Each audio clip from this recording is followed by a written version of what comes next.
কি দাদারা, বাংলাদেশ দখল করার স্বপ্ন দেখো? কি কি কয় মিনিটে দখল করবা? আসো আসো, খেলা হবে। আসো, তোমাদের সাথে খেলবো। কি মনে করছো যে নিজের ভাষার জন্য, মাতৃভাষার জন্য জীবন দিতে পারে? নিজের অধিকার আদায়ের জন্য লক্ষ লক্ষ মানুষ জীবন দিতে পারে। নিজের ভোটের অধিকারের আদায়ের জন্য হাজার হাজার মানুষ জীবন দিতে পারে।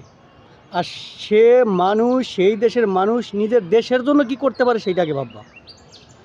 তারপরে স্বপ্ন দেখবা এই দেশ দখল করার। কয়েক মিনিট স্বপ্ন দেখো। স্বপ্ন স্বপ্ন দেখা ভালো, তবে অতিরিক্ত স্বপ্ন দেখা ভালো না। স্বপ্ন দোষ হয়ে যাবে বেশি স্বপ্ন দোষ হয়ে যাবে। আমাদের শরীরে খালিদ বিন ওয়ালিদের রক্ত বয়। আমাদের তেজ রাজা গৌরগোবিন্দ দেখেছে।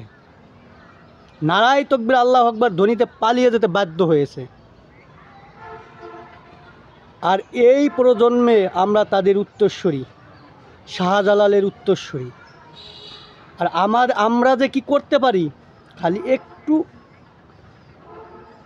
একটু কোনো রকম আইসে দেখো নাই কীভাবে প্রতিরোধ করি। কিভাবে?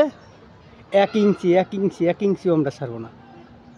স্বপ্ন দেখো না দাদা। একটু আসলে খাও তো, যা খাবার তাই খাও না তো। গরুর দুধ খাও তো, গরুর মুখ।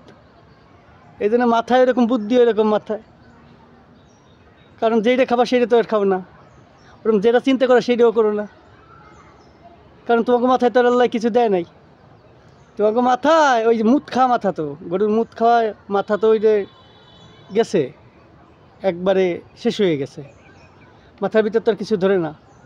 যা মুখে আসে তাই বলো। ভালো হয়ে যাও। ভালো না হলে এর খেসারত তোমাদের দিতে হবে। দালালি, একটা দলের দালালি বাদ দাও। প্রতিবেশী হিসেবে থাকো। তোমরা প্রতিবেশী হিসেবে থাকো। তোমাদের আর আমরা ছাড় দেব না। তোমাদের যারা দালালি করতো তাদের দেখো না কি করছি। তোমাদের দালালি আর তোমরা যাদের দালালি করতেছো তাদেরই ছাড় নেই। দালালদের এই বাংলাদেশে কোনো ছাড় নেই।